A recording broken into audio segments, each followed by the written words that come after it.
कशी असणार आहे निवडणूक? निवडणूक मतदानापूर्वीच चित्र या ठिकाणी स्पष्ट झालं असं माझं व्यक्तिगत मत आहे. कारण भारतीय जनता पार्टीचे सोलापूर महापालिकेतील जे सदस्य आहेत ते सन्माननीय महापौर विनायकदादा कोंडेल साहेब आणि आमच्या शहराच्या अध्यक्षा रोहिणीताई यांच्या नेतृत्वाखाली आणि शहर मध्येचा युवा आमदार सातत्यानं कामामध्ये कृतिशील असतो ते आज या ठिकाणी प्रत्यक्षात जागेवर दाखवून दिलं.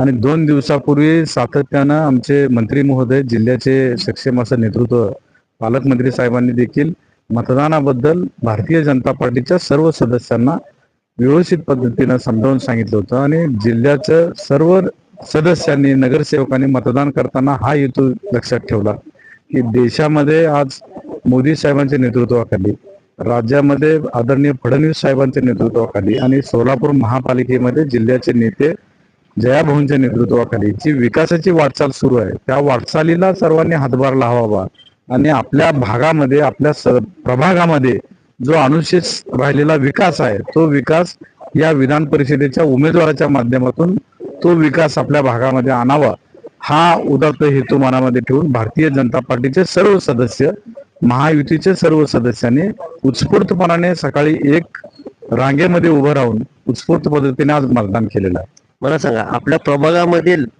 लगेच एका वर्षामध्ये काय व्हावं असं तुम्हाला वाटतंय?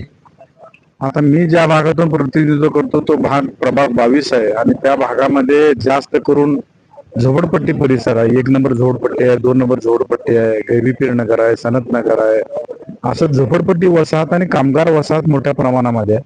त्या कामगारांना तुमच्या प्रभागामध्ये किती झोपडपट्ट्या आहेत? 261 झोपडपट्ट्यापैकी तुमच्या प्रभागामध्ये किती झोपडपट्ट्या आहेत? सर्वात अधिक झोपडपट्टी भाग असलेला आमचा हा 22 नंबरचा प्रभाग आहे.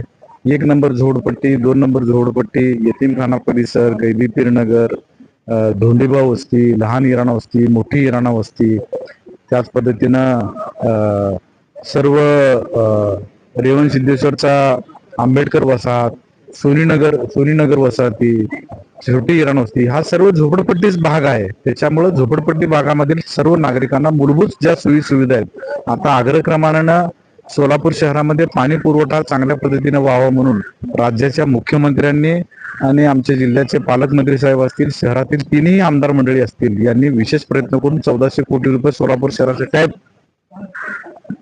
काय व्हायला पाहिजे एका वर्षामध्ये? तेच तर मी या ठिकाणी भूमिका मांडू इच्छितोय.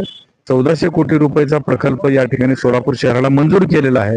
त्या प्रकल्पातून झोपडपट्टी वसाहतीमध्ये ज्या जीर्ण झालेल्या लाईनी असतील, जीर्ण झालेल्या ड्रेनेज लाईनच्या व्यवस्था असतील, ह्या सगळ्यासाठी विकास निधी लागत असतो.